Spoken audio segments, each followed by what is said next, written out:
አሜሪካ ተኩስ አቁም ስትፈራረም ተረታ ነው ተገዳ ነው ያለ እቅድ የገባችበት ጦርነት ውስጥ ተሸንፋ ነው የሚል ከራሷ ወገን እየተነሳባት ነው ያለው ነገር። መንግስት የሚፈልገው ጦርነት ካደረገ ከሻቢያ ጋር ነው እንጂ የሚፈልገው እንጂ ልክ ሻቢያ እንደሚፈልገው ሻቢያው ምንድነው የሚፈልገው ከዚህ ብዙ ጊዜ አስተያየት እዚህ ቦታ ላይ በዋት በኩል መዋጋት ነው የሚፈልገው።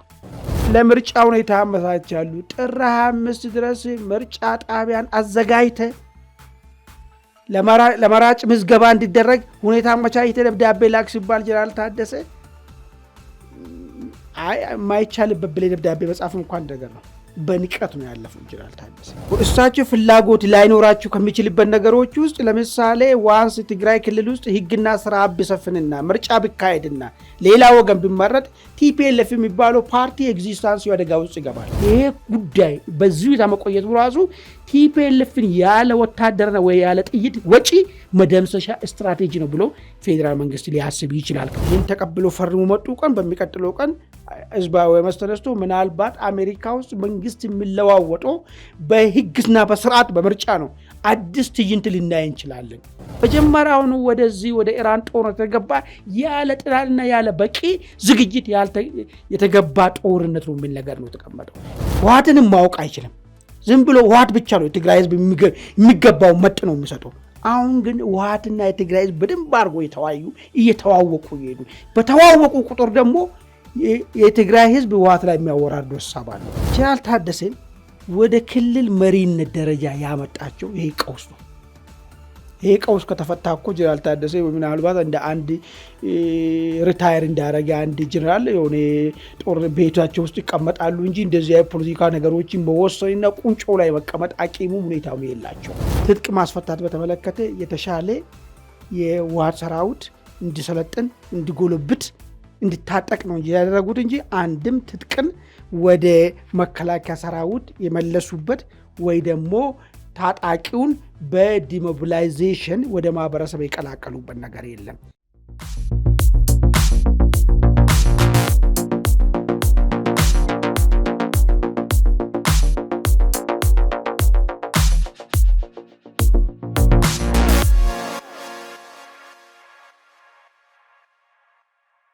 ጤና ይስጥልን። በመላው ዓለም የምትገኙ ውድ አንድ አፍታ ቤተሰቦች እንደምን አላችሁ? እንኳን ለብርሃነ ስቅለቱ አደረሳችሁ እያልን የዛሬውን አንድ አፍታ ዕለታችን እንጀምራለን።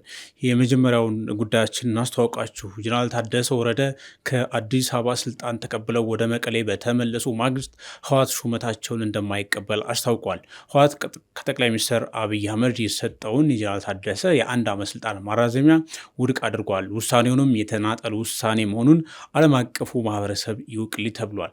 ጀነራሉ ወደ መቀሌ በአቀኑ ማግስት የተቃውሞ መነሳቱ በህወሓትና በፌዴራል መንግስት መካከል ያለውን የጦርነት ውጥረት ያባብሰዋል፣ ለጦርነቱ መንቀስቀሻ ምክንያት ሊሆን ይችላል የሚል ስጋት ተነስቷል። ጉዳዩን ሰፋ አድርገን እንመለከተዋለን። አማን እንደምን አለ? ሰላም ነሽ? ወደ ዋናው ጉዳያችን ከመግባታችን በፊት እንኳን አደረሰ አድማጮቻችንም እንኳን ለብርሃነ መስቀሉ ለስቅለቱ አደረሳችሁ። በዚሁ መልካም በዓል እንደሆንላችሁ እየተመኘን በቅድሚያ እስኪ ከሰሞኑ እንግዲህ ከእስራኤልና አሜሪካ ኢራን ላይ የፈጸሙትን ጥቃት ተከትሎ ጦርነቱ በተኩስ አቁም በጊዜያዊነት ቆሟል። ይሄ ተኩስ አቁም አሁንም አጣብቂኞች ውስጥ ገብቷል። ይሄ እንግዲህ ጦርነቱን በፓኪስታን አደራዳሪነት አሜሪካና ኢራን የራሳቸውን ነጥቦች አስቀምጠው እየተጓተቱ ነው። ሆርሙዝ ሰርጥም አንዴ ሲከፈት ሲዘጋ አሁንም አስተማማኝ የባህር መስበር መሆን አልቻለም። በዚህ መሀል ደግሞ ሄዝቦላ ላይ እስራኤል የምትፈጽመው ጥቃት መቆም አለበት የለበትም የሚሉ ዝግቦችም ተነስተዋል።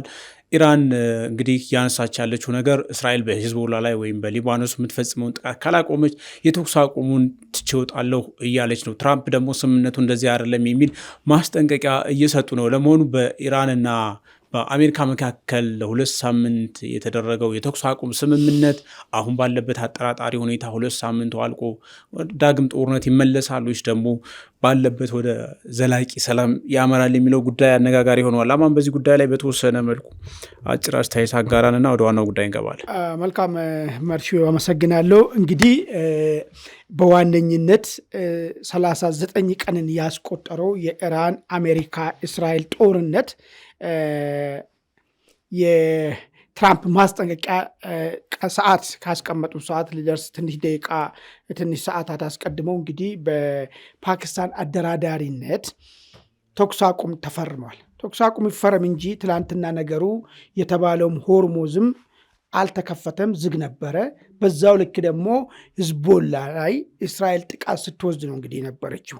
የኢራን ይህንን ሆርሙዝን ለመዝጋቷ እንደ ምክንያት አድርጋ ካስቀመጠችበት አንዱ ዋነኛው ነገር እስራኤል ሂዝቦላ ላይ፣ ሂዝቦላ ማለት የኔ ደጋፊ ነው፣ የኔ ወዳጅ ነው፣ በሂዝቦላ ላይ የምትወስደውን ነገር ካላቆመች የሚል ነገር ነው የተነሳው። እሱ እንግዲህ ዛሬ አዲስ መረጃ የወጣው ነገር ምንድን ነው? እስራኤል ለድርድሩ ስኬታማ የሆን ዘንድ ሂዝቦላ ላይ የሚወሰዱ ጥቃት አቁም ያለው የሚል ነገር ነው። ስለዚህ ጠቅለል ባለው አቁም ያለው ሳይሆን ንግግር እንዲጀመር ኔታንያሁ ትእዛዝ ሰጥተዋል። ጥቃቱ ግን ቆሟል። ያው እሱ ቀጥሎ ንግግር እንዲጀመር ከተመቻቸ ማለት ጥቃቱ ይቆማል ማለት ነው። ኤኒዌይስ አሁን ያለው ነገር ወደ ፓኪስታኑ ዋና ከተማ እንዲሄዱ የተቀመጠው ቀጠሮ እውን እየሆነ ነው ማለት ነው። እዛ ሄዶ ይሳካል አይሳካም፣ ያቀረቡት ነጥብ የሚያግባባና ወይ ደግሞ ሊቀራረብ የሚችል ነገር ነው ወይስ ደርሶ ነው የሚበተኑ የሚለው ነገር ነው እንግዲህ ዋነኝነት። አሁን እሱን እናነሳለን። ግን ከሱ በፊት አሜሪካ አካባቢ ትራምፕ ላይ ከፍተኛ ትችት እየተነሳ ነው ያለው። ዋሽንግተን ፖስት ይዞ ወጣ ዘገባ አለ። ምንድን ነው መጀመሪያውኑ ወደዚህ ወደ ኢራን ጦርነት የተገባ ያለ ጥላልና ያለ በቂ ዝግጅት የተገባ ጦርነት ነው የሚል ነገር ነው የተቀመጠው። ይሄ ለምንድን ነው የተነሳው? መጀመሪያ አሜሪካ ያስቀመጠችው ነገር ምንድን ነው? የኢራንን ዩራኒየም ማበልጸግን ማስቆም ነበር። ከተቻለ ዩራኒየሙን ይዞ መውጣት ወይ ይሄን ነገር በቃ እንደ ዲስፋንክሽን እንዲሆን ወይ ደግሞ አገልግሎት እንዳይሰጥ ወይ የዩራኒየም ጉዳይ ላይ ኢራንን ለማስገደድ ነበር ማበልጸጉን በተመለከተ። ሁለተኛ ያስቀመጠችው አሜሪካ ነበረው ምንድን ነው? ይሄ ጸረ አሜሪካ ጸረ ጽዮናዊት የሆነ የያዘውን የኢራን ኢስላሚክ ሪፐብሊካን ጋርዱን ስርዓት መለወጥ የሚል ነገር ነበር።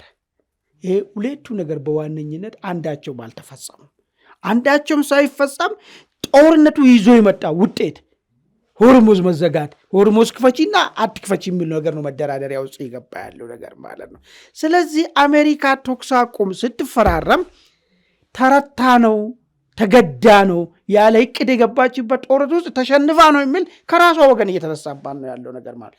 ለምን? ሁለቱ ትላልቅ ነገሮች ያስቀመጠችው በመጀመሪያ ያስቀመጠችው ሁለቱ ትላልቅ ነገሮች ተፈጻሚ ስላልሆኑ ማለት ነው። ይሄ ዋና ከአሜሪካ በኩል የሚነሳ ነገር ነው ማለት ነው። ኦኬ፣ ይህን እንደ መነሻ እንያዘውና ወደ ተኩስ አቁሙ ወደ ድርድር እንዲያመራ ከተባለ ድርድር ውጤታማ ይሆናል ወይስ አይሆንም የሚል ነገር ነው። እንግዲህ በቅንነት የምታስበው ድርድሮች ሁለቱም ሀገራት በጉልበት ማድረግ የሚችሉት ከዚህ ያለፈ መሄዱ ሊቻል ይችላል። ነገር ግን ከፍተኛ እንትን ነው የሚፈጥሩ። ለምሳሌ አሁን አሜሪካ ባለፈ ስትል እንደነበረችው መሰረተ ልማቶችን አውድማለሁ ሊታረቅ ትችላለች እኮ ምንም ችግር የለም። ጃፓን ላይ ያን ነገር አድርጋ የለ እንደ ሁለተኛ ዓለም ጦርነት ላይ ሊደረግ ይችላል። ግን ተመሳሳይ ቁርሾ ነው ጥሎ የሚያልፈው። አሜሪካኖች ዛሬ በጃፓን ላይ በተደረገ ነገር የሚያፍሩት ይህ ታሪክ እንዲነሳ አይፈልጉም። ዛሬም ተመጣጣኝ ኒውክለርን ባይሆን የሆነ አደገኛ ቦምብን ብትጠቀሙ ወይ ደግሞ በከባድ መሳሪያዎች እንዳለ የኢራንን መሰረተ ልማቶችን ብታወዳድምበት ይሄ ነገር ጊዜ ተሻጋሪ እየሆነ ነው የሚሄዱ። አሜሪካ ሁል ጊዜ ሰብአዊነት ላይ ለሚፈጽመው ጥቃት እያፈረችበት የምትሄደው ነገር ነው የሚሆነው ማለት የሚገኘው ውጤትና ይዞ ቀጥሎ የሚያመጣው ነገር አደገኛ ነው የሚሆነው ነገር ማለት ነው። ከዚህ አንጻር አሁን ወደ ድርድሩ ከገቡ ጉዳዩን ከዚህ በላይ መግፋት ስለማይፈልጉ መፍትሄ ሊያስቀምጡ ዝግጁዎች ይመስሉኛል። ኢራንን ብትሆን እርግጥ ነኝ ኢራን እኮ የተከላከለች ነው ያለችው እንጂ ያሸነፈች አይደለችም ያለችው፣ እየተከላከለች ነው ያለችው። አልተረታችም ነው የምትባለው። መረታት አልተረታችም። እርግጥ ነው እሷ መጀመሪያውን ወራሪ አይደለችም፣ ተመጣባት እንጂ አልሄደችም።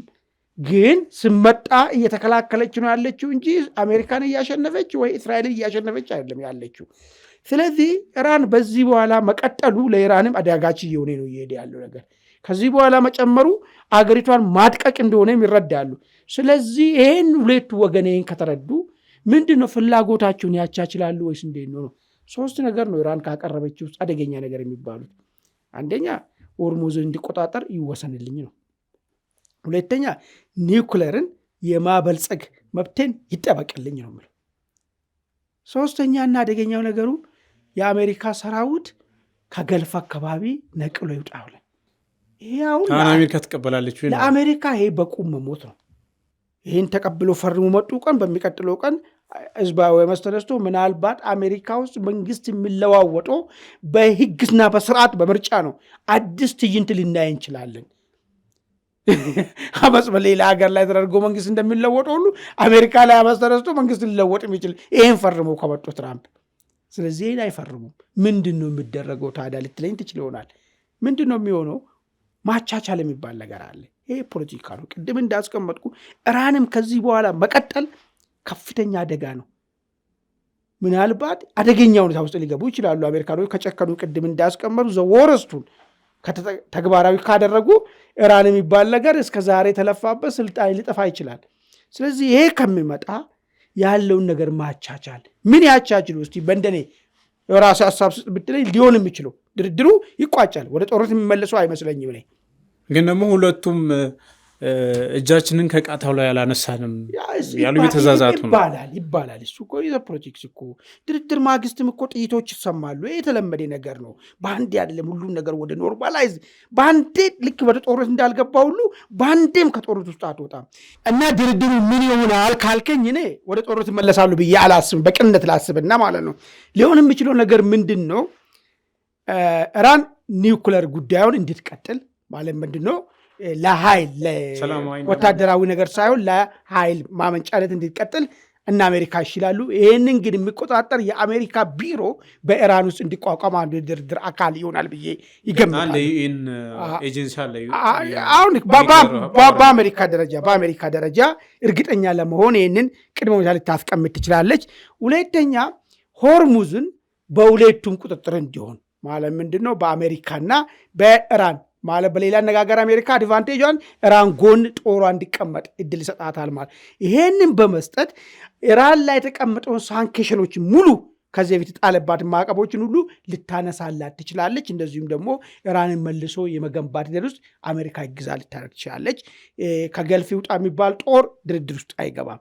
በዚህ የሚቋጭ ይመስለኛል። እኔ እስራኤል አለች ደግሞ በዚህ መሃል እስራኤል የህልውና ስጋቴ ነው የምትላትን ኢራንም ብቻ አይደለም ኢራን የምታስጠቃቸው የየመንን የሊባኖስን ታጣቂ ኃይሎች እነሱ ጭምር ትጥቅ ካልፈቱ ኦልሬዲ ጦርነቱ ሊቀጥል የሚችልበት እድል ሰፊ መሆኑም ይነገራል። ይኸውልህ ምንድን ነው የሚሆነው መሰለህ? አንድ የረሳሁት እንዳውም እንኳን አነሳ እስራኤልን ጉዳይ ኢራን የሁሉ ነገር ተደርጎላት ይህንን እሷን ፈቀቅ ስትል ሌላ እስራኤልን በተመለከተ ግን የድርድሩ አካል የሚሆነው ኢራን ለእስራኤል እውቅና እንዲሰጥ።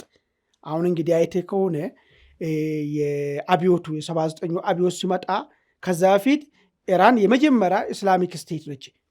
እስራኤልን አቃታለሁ ብላ ሬኮግኒሽን ይሰጠቻል። በኋላ ግን እነ አያቶላዎች ወደ ስልጣን ሲመጡ ምንድን ነው ያደረጉት? እስራኤል የምትባል አገርን አናቃትም፣ ከምድረ ገጽም እናጠፋታለን የሚል ነው አቋም ይዘው ነበር ሲሄዱ ነበር። አሁን የዚህ ድርድር አካል ውስጥ የእስራኤል ጉዳይን በተመለከተ ሊነሳ የሚችላል ብዬ የሚገምተው ነገር ምንድን ነው? ኢራን እስራኤልን እንድታቃት በጠላትነት መፈላለግም እንዲቀር። ይሄ ማለት በሌላ አነጋገር የኢራን ሳተላይት የሆኑ እነ ሂዝቦላ እና ሀውቲ እስራኤል ላይ ችግር የሚፈጥሩት በራሳቸው ጊዜ ይኮላሻሉ ማለት ነው።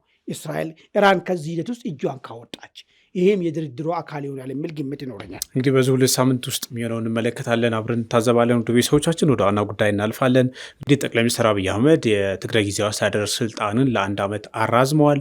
ያራዘሙትም ጀነራል ታደሰ ወረደ ወደ አዲስ አበባ አቅንተው እንግዲህ ከወራት በኋላ ሪፖርት ካቀረቡ በኋላ ጀነራሉ እንግዲህ ወደ አዲስ አበባ የመጡት ከወራት በኋላ ነው። አሁን ስልጣናቸውን ተቀብለው ወደ መቀሌ በተመለሱ ማግስት ደግሞ ህወሓት የስልጣን ማራዘሙን አላቀውም አልቀበለውም፣ የፌዴራል መንግስቱ በተናጠል የወሰነው ውሳኔ ነው የሚል መግለጫ አውጥቷል። ለዚህም ደግሞ የቀድሞ 2013 ከጦርነቱ ፊት ወደ ነበረው የቀድሞ አስተዳደረው ለመመለስ የወረዳ አስተዳደሮችን አቅጣጫ ሰጥቶ እየተንቀሳቀሰ ነው። ስለዚህ ጀነራል ታደሰ እንደ ጌታቸው ረዳ ወደ አዲስ አበባ ተመልሰው መኮብለል ወይም ደግሞ እዛው የቆም እስረኛ የመሆን እጣ ፋንታ ነው የሚገጥማቸው የሚሉ መረጃዎች ከወዲሁ እየመጡ ነው። ምናልባትም በፌዴራል መንግስትና በህወሓት መካከል ያለውን ውጥረትም ከፍ ሊያደርገው ይችላል የሚል ስጋት ተነስቷል። አማን በቅድሚያ እንግዲህ ከዚህ ቀደም ጀነራል ታደሰ ምን ሰሩ ምን አልሰሩ የሚለው በብዛት ተመልክተናል።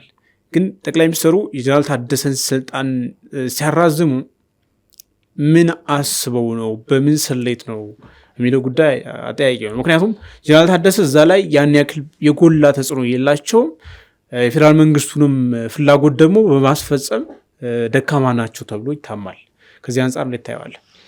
አመሰግናለሁ። እንግዲህ የግድ አሁን ጀነራል ታደሰ ለምን እንዲቀጥሉ ተደረጉ፣ ማን ምን ይፈልጋል ምናምን የሚለውን ነገር ከማየታችን በፊት ጀነራል ታደሰ ሰምተህ ከሆነ ዜናው ላይ ሰማነው፣ ሁላችን በዜና ሰማነው።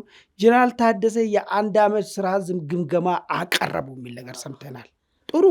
አሁን ምንድን ነው ጀነራል ታደሰ ምን ሊያቀርቡ ይችላሉ የሚለውን ነገር እናንሳ። ይህን ላቀረቡን ነገር ላሳኩትም ላላሳኩት ደግሞ ምክንያታቸው ምንድን ነው ሊቀርብ የሚችለው የሚለውን ነገር እናንሳ። ከዛ ልነሳ። የመጀመሪያው ጀነራል ታደሰ ፈርሞ የሄዱትን ወይ ደግሞ የ1 ዓመት ስራ ግምገማ ምን ይመስላል የሚለውን ነገር ስናነሳ ፈርሞ የተቀበሉትን አንድንም ነገር አልፈጸሙም ጀነራል ታደሰ። በሌላ አነጋገር ምንድን ነው ትጥቅ ማስፈታት በተመለከተ የተሻለ የህወሓት ሰራዊት እንዲሰለጥን እንዲጎለብት እንዲታጠቅ ነው ያደረጉት እንጂ አንድም ትጥቅን ወደ መከላከያ ሰራዊት የመለሱበት ወይ ደግሞ ታጣቂውን በዲሞቢላይዜሽን ወደ ማህበረሰብ የቀላቀሉበት ነገር የለም። ይህም በተመለከተ አንድም ስራ አልሰሩም። ሁለተኛ ተፈናቃይ መመለስ የሚባል ነገር ነበር። ተፈናቃይ ጀነራል ታደሰ ወደ ቦታው ከመጡ በኋላ አንድም ተፈናቃይ ተመለሰ ተፈናቃይ የለም። የዚህ ላይ ምን የሰሩ ነገር የለም። ከኤርትራ ጋር ያለውን ግንኙነትን ማቆም የሚል ነገር ነበር።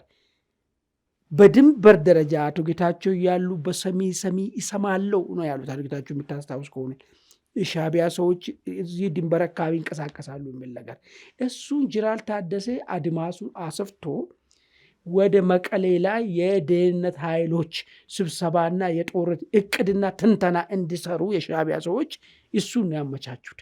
አይደለም ማቆም አድማሱን ነው ያሰፉት ማለት ነው። በጣም ጥሩ።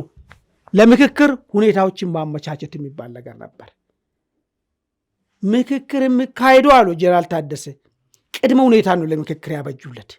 ምክክር ማካሄድ የምንችለው ተፈናቃይ ተመልሶ ግዛታችን ተመልሶ ይሄ ተደርጎ ያ ተደርጎ በሚል ነገር ምክክሩን ትግራይ ክልል ውስጥ እንዳይታሰብ በማድረግ አስቂኝ በሆነ ሁኔታ ከትግራይ ክልል ውጭ ያሉት ትግራዋያን ስለ ትግራይ ጉዳይ ተወያዩበት ሁኔታ ነው የተፈጠረው። ይሄ በፍጹም እኔ ባለፈኝ ብያለሁ። ይሄ አቋሜ ነው፣ ሊሆንም አይችልም። ይሄ አግባብም አይደለም። እነሱ የሚወያዩት እንደ አንድ አገር ዜጋ በሀገሪቷ ውስጥ ያለውን ችግር ሊናገሩና መፍትሄ ሀሳብ ሊያስቀምጡ ይችላሉ እንደ አንድ አገር ዜጋ እንጂ ትግራይ ክልል ውስጥ ስላለው ፖለቲካ ሁኔታ አልፎ ተርፎ ትግራይ ክልል ውስጥ ስላለው ነገር ይሄ ነው ያ ነው ብሎ መወሰን አይችሉም። በግላቸውና መውሰድ አይችሉም። ይሄንን ነው።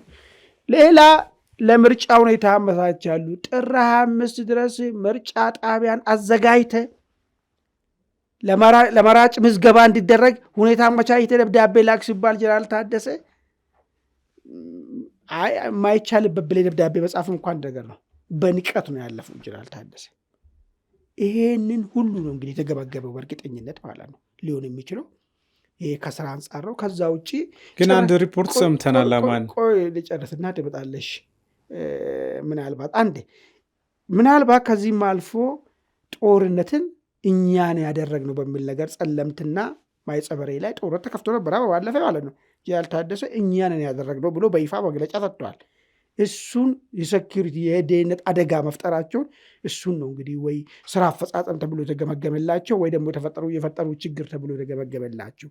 ይሄንን ነው ስራቸውን የ1 ዓመት ስራ ተገምግሞ ለጀነራል ታደሰ የ1 ዓመት የአስተዳደር ዕድሜ እንዲራዘምላቸው ጸደቀው ማለት ነው።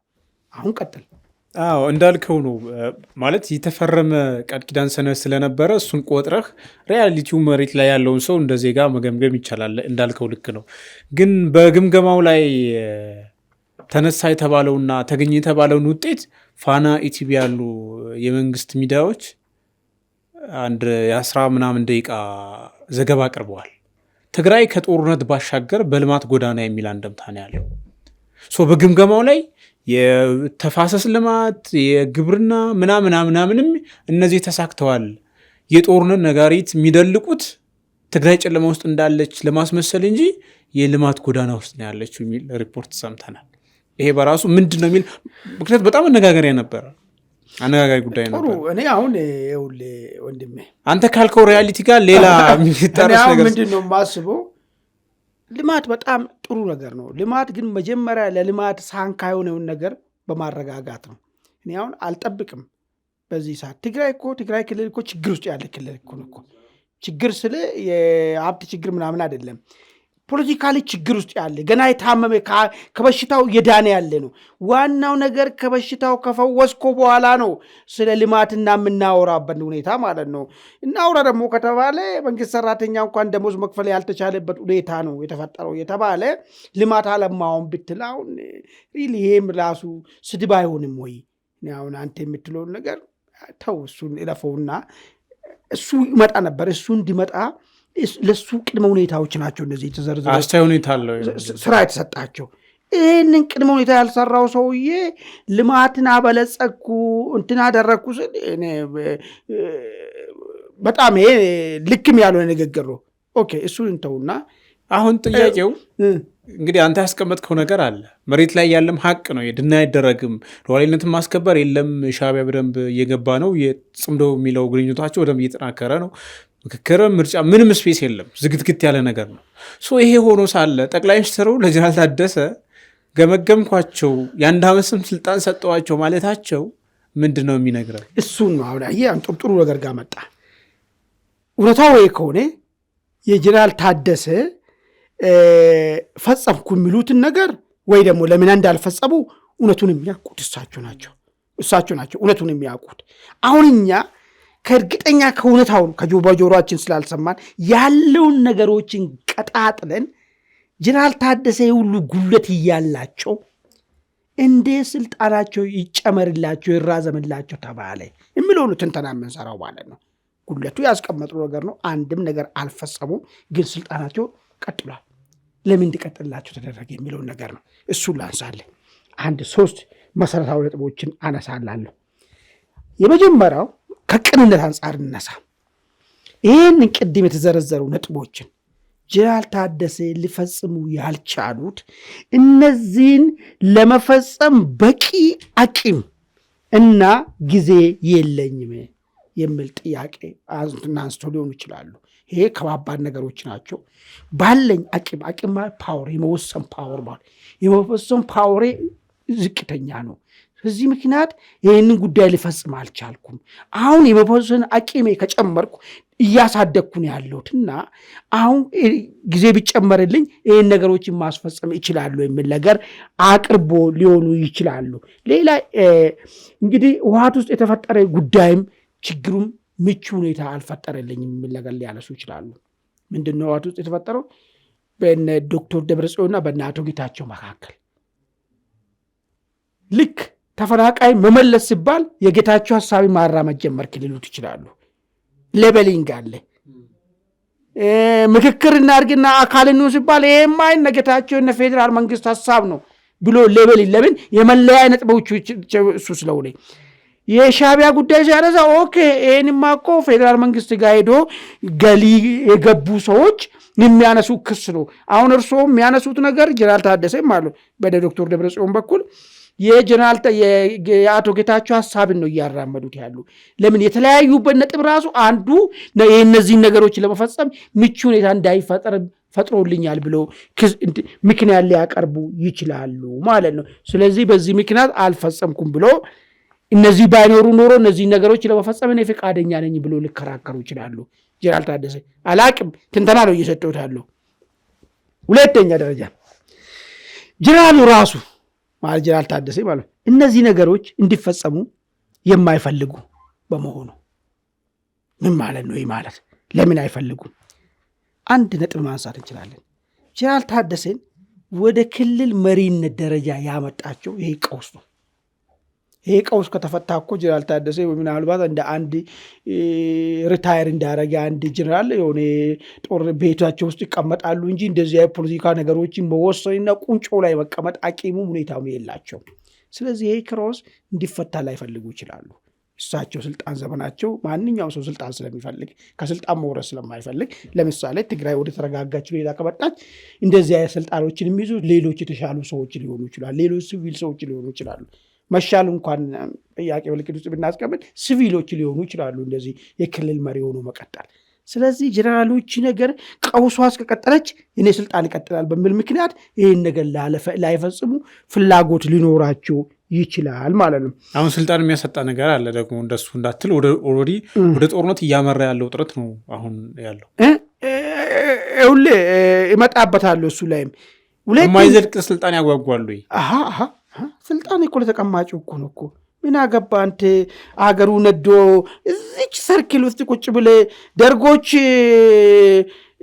ምንድነው ስሙ የወያኔና የሻቢያ ሰራዊት እኮ እዚህ እንትን እኮ ፉሪ ደርሶ እኮ መንግስቱን ስልጣን ሞቆ ነበር ያቺን ቦታ እኔ ቢዝ ብሎ በፈንቅለ መንግስት ለማድረግ ሁሉ እኮ ሞክሩ ነበር እኮ። ስለዚህ ስልጣን ማለት እንደዚህ ነው። ስልጣንንማ እንደዛ ቀለል አድርጋቸው እንጂ ምን አገባ አንተ አንድ ቀን ብትቀመጥ ስልጣን ነው። ስለዚህ ለስልጣኑ እንድትቀጥል ሊፈልጉ ይችላሉ። ሌላኛው ነገር እነዚህ ጉዳዮች ከተፈጸሙ የትኞቹ ተፈናቃይ ከተመለሰ፣ ምክክሩ ከተደረገ፣ ምርጫ ከተደረገ፣ ከሻቢያ ጋር ያለው ነገር ከተቋረጠ፣ እነዚህ ነገር ከተፈጸሙ የህወሓትን ኤግዚስታንስ አደጋ ውስጥ ይከተዋል የሚል ሂሳብ ሰርቶ ሊሆን ጀነራል ታደሰ ይሄ ነገር እንዳይፈጸም የሚፈልጉበት ምክንያት አለ። ለምሳሌ ተፈናቃዮች ብንመለከት ተመሳሳይ አቋም ነው ያላቸው ቦልድ የሚናገሩት በአደባባይ ጀነራል ታደሰ ከቲፒኤልኤፍ ጋር። አሁን ታደሰ በራሱ የገቡትን የቃል ኪዳን ሰነድ የፈረሙትን 1-2 ብለው ቆጥሮ የተቀበሉትን ያልፈጸሙት ፍቃደኛ ሳይሆን በአንድ በኩል አቅም ስላጡ ነው የሚላል፣ ሁለተኛ ደግሞ አደባባይ የሚያንጸባርቋቸው አቋሞች የቲፒኤልኤፍን አቋም ስለሚያራምዱ ነው የሚል ነገርም ይነሳባቸዋል። እንደውም እሳቸው በፌዴራል መንግስቱና በቲፒኤልኤፍ መካከል ድልድይ ሆነው ጊዜ እያራዘሙ ነው። ነጌታቸውም ይከሷቸው። አሁን እንግዲህ መላምት እኮ እያስቀመጥኩልኝ ያለው እኮ እሳቸው ፍላጎት ላይኖራችሁ ከሚችልበት ነገሮች ውስጥ ለምሳሌ ዋንስ ትግራይ ክልል ውስጥ ህግና ስርዓት ቢሰፍንና ምርጫ ቢካሄድና ሌላ ወገን ቢመረጥ ቲፒኤልኤፍ የሚባለው ፓርቲ ኤግዚስታንስ አደጋ ውስጥ ይገባል። ለዚህ ሲባል እንደዚህ አይነት ስርዓት ህግና ስርዓት ወደ ህግና ስርዓት የሚያመጣውን ነገር እንዲደረግ አይፈልጉም ማለት ለዚህ ምክንያቱ ያነሳውን ነገር። ሶስተኛው ምክንያት ሊሆን የሚችለው ነገር የፌዴራል መንግስቱ ራሱ ይህ ነገሮች እንዲፈጸሙ እንደማይፈልግ መነቃቃት ማለት ነው ያነጋገር። ፌዴራል መንግስቱ በውስጡ ቅድም ዘርዝሮ ያሰጣቸውን ነገሮችን ይሰጣል፣ ግን እንዲፈጸም ግን አይፈልግም። ይህን አለመፈለጉን ደግሞ ጀነራል ታደሰ ያውቆ ኦኬ ይሄ ማለት ዝም ብሎ ጫወታ በጫወት ነው፣ እኔም ጫወታ እየተጫወቱ ስልጣኔ ላይ ሊቆይ የሚል ነገር አንስቶ ሊሆኑ ይችላሉ። ከነዚህ 3 ነገሮች አንጻር የመጀመሪያው የአቅም የጊዜ ችግር፣ ሁለተኛ ፍላጎት።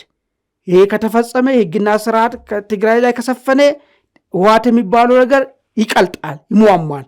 ስለዚህ ህወሓት እንዳይሟሟ መጠበቅ የሚል ነገር አስቦ ሊሆን ይችላል። በሶስተኛ ደረጃ ፌዴራል መንግስቱ ራሱ ቆጥሮ የሰጠኝ ነገር እንዲፈጽሙ አይፈልግም፣ አለመፈለጉን ደግሞ እኔን አውቄያለሁ። ስለዚህ ነገሩን እንዲያረኩ መቀጠል የሚል ነገር ሀሳብ አምጥቶ ሊሆኑ ይችላሉ። ግን የፌዴራል መንግስት ባለመፈጸሙ ምንድን ነው ሊያገኝ የሚችለው? እነዚህ ነገሮች እውነት ይህ ግምት ትክክል ቢሆንና ፌዴራል መንግስት ይህ ነገርን አይፈልገውም እንዲፈጸም ብለን ብናሰብ ባለመፈጸሙ ምን ሊያገኝ ይችላል? ደግሞ ምን ሊያጣ ይችላል? እሱ 2 ነጥቦችን ላንሳልህ። የመጀመሪያው ምናልባት ፌዴራል መንግስት ይሄ ጥርጣሬያችን እውነት ቢሆንና ይህን ጉዳይ ይሰጣል እንጂ እንዲፈጸም በልቡ የማይፈልግ ከሆነ ለምንድን ነው የማይፈልጉ ብለይትናት? አንደኛ ህወሓት ኃይሎች እንደ አሜባ የተበጣጠሱ እንዲጠፉ ይፈልጋል። ይሄ ነገር አሁን ለምሳሌ አሁን ያለው ሁኔታ በመኖሩ አይቴ ከሆነ ነገታቸውና ዶክተር ደብረጽዮን ተከፋፈሉ። ከዛ ቀጥሎ ወታደሩ ይከፋፈላል። ከዛ እዛ መቀሌ የቀረው እንደ አሜባ እየተቆራረጠ እየሟሟ እየጠፋ ነው ያለው። ይሄ ጉዳይ በዚሁ የተመቆየቱ ራሱ ቲፒኤልኤፍን ያለ ወታደርና ወይ ያለ ጥይት ወጪ መደምሰሻ ስትራቴጂ ነው ብሎ ፌዴራል መንግስት ሊያስብ ይችላል። ከዚህ አንጻር ጉዳዩ በንጥልጥል እንዲቀጥል ሊፈልግ ይችላል። ሌላኛው ጉዳይ ደግሞ ህወሓት ኃይሎች ጥቅሙ ማለት ነው። አንዱ እርስ በርስ እንትን እንዲሉ ብያለሁ። ህወሓት ኃይሎች ለስልጣን ከመታገል ወደ ሰርቫይቫል ደረጃ ማውረድ። ይሄ ማለት ነው መሰለህ አይተህ ከሆነ አሁን ድሮ መጀመሪያ አካባቢ እንሄዳለን እናወርዳለን፣ ከማን ጋር እንደራደራለን፣ ስልጣኑን ነገ እንቀበላለን የሚል ነበር እብሪቱ የነበረው።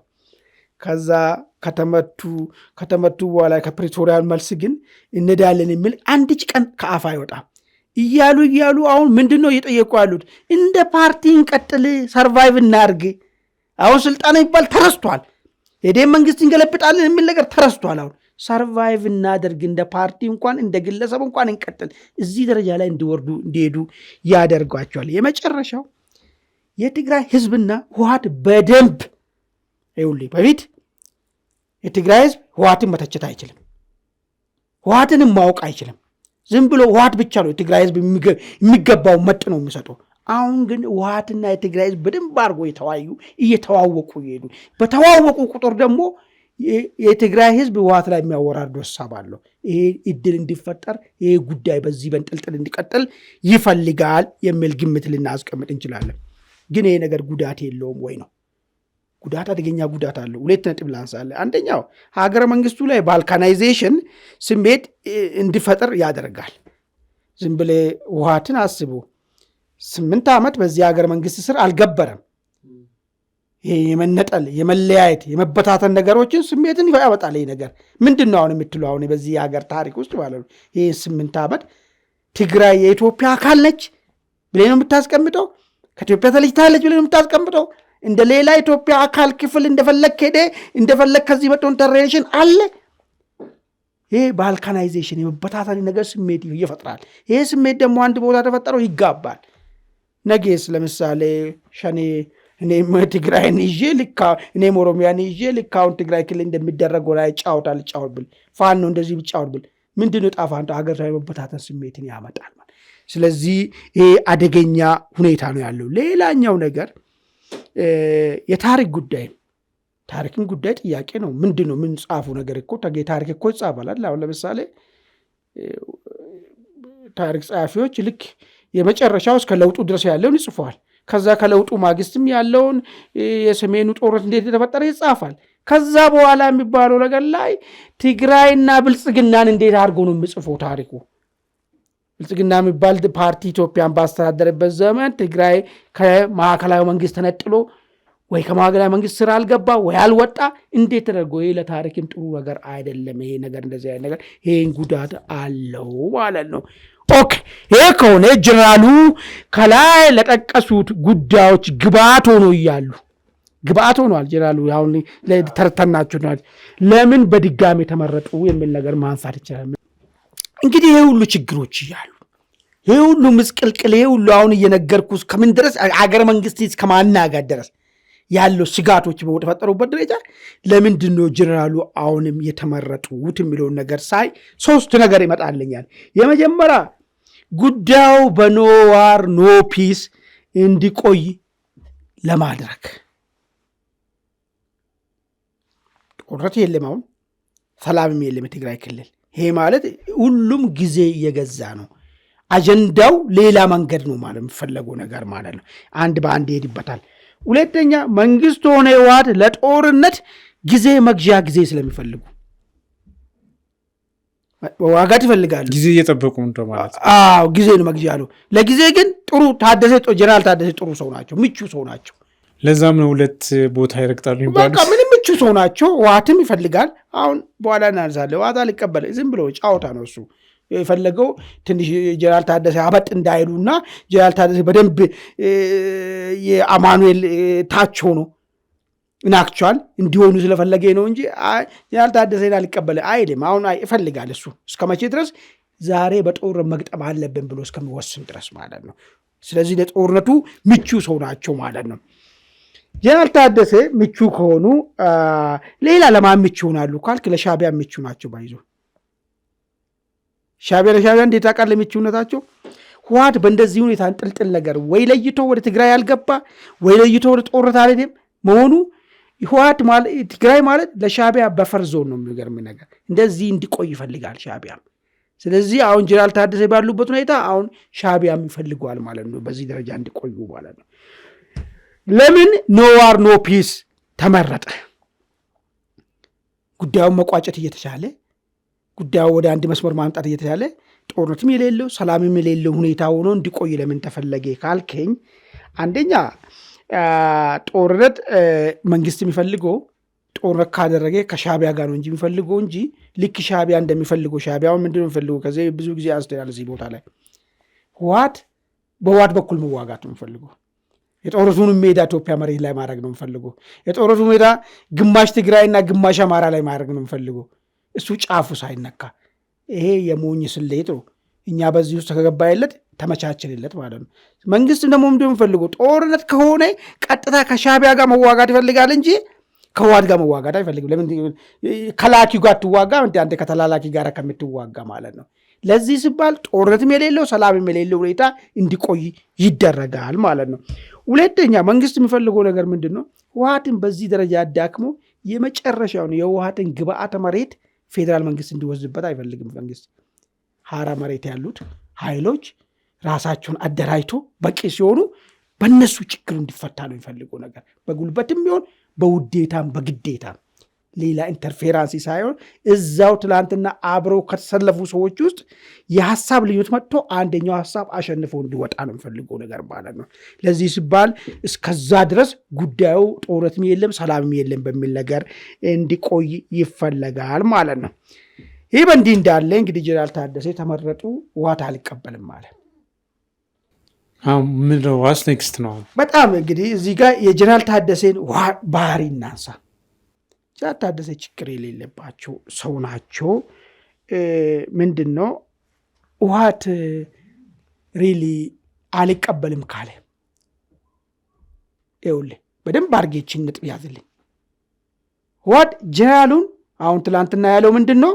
እኛ አልተሳተፍንበት በፕሪቶሪያ ህግ ደግሞ እኛ መሳሰያችን ልንሰማ ይገባል፣ እኛም ሳንሳተፍበት ጦርነቱ እንዲካሄድ ተደርገዋል፣ ምርጫው እንዲካሄድ ተደርጓል። ይሄ አግባብ አይደለም፣ የአንድ ወገን እንትን ነው፣ ተቀባይነት የለውም የሚል ነገር ነው ያወጣው። ይችን ነገር ገፍቶ ጀነራል ታደሰ ናውጣ ከቢሮ ውስጥ አልቀበልም ካለ ህወሓት ምን ፈልጓል ማለት ነው?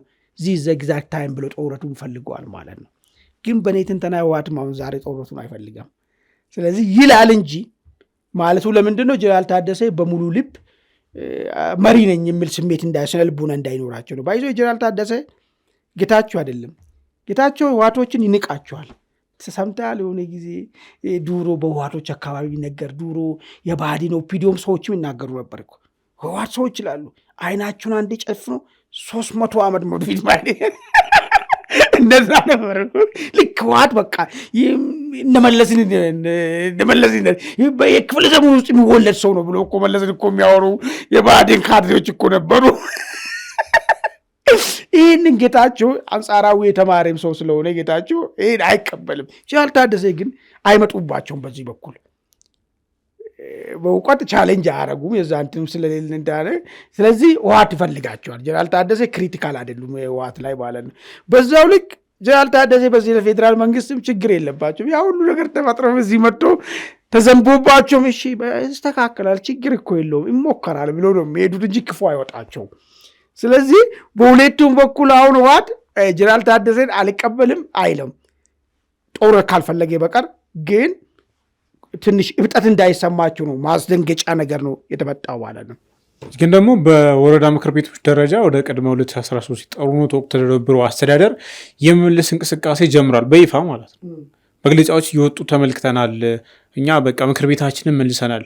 ምክር ቤት የለም፣ ጊዜያዊ አስተዳደር የተቋቋመው ለዛ ነው። የተመረጠ መንግስት ስለ ምክር ቤት ደግሞ በምርጫ ነው። እሱን እየመለሱ ነው። ይሄ ማስፈራሪያ ብቻ ነው ብለህ ታስባለህ? ነገርኩህ። ጀነራል ታደሰ እዛ ቁጭ ብሎ ይህንን ምን ሊያደርጉ ይችላሉ? እሳቸው እኮ እዛ ቁጭ ብሎ እኮ ነው አስመራ እኮ የመጣ ደህንነት እኮ የሚመክርበት መቀሌ ላይ እኮ ማስቆም ቻሉ እሱን። ስለዚህ ጀነራል ታደሰ ብዙም አይደሉም እንደዚህ አይነት ነገር ላይ ያልኩህ እኮ አሁን አውርደዋል ብሎ በቃ ችግር የለውም ብቻ እችኛው ወንበርና ወንበሯ ብቻ እንትን የምትለውን ነገር ስለዚህ ባለፈው 1 ዓመት እንደመጡበት መቀሌ ላይ ቁጭ ብለው እንደ ሲምቦል ሊከርማሉ ማለት ከዛ ዘለሌ ነገር አያደርጉም። ለዛ ነው ያልኩህ ሁለቱም ጊዜ ለመግዛት ስለፈለጉ ነው። ለዛ ደግሞ ምቹ የሆኑት ጀነራል ታደሰ ስለሆኑ የተቀመጡት ማለት ነው እንጂ ምንም አዲስ ከባለፈ አዲስ ነገር ጨምሮ አሻሽሎ ሊያደርጉት የሚችል ነገር አበደን አንድ ነገር የለም። አመሰግናለሁ አማን። ወደ ቤተሰቦቻችን ዛሬውን አንድ አፍታ ተያይዘን ላይ ቆይተናል። ስለ ተከታተላችሁ እናመሰግናለን። ጤና ይስጥልን።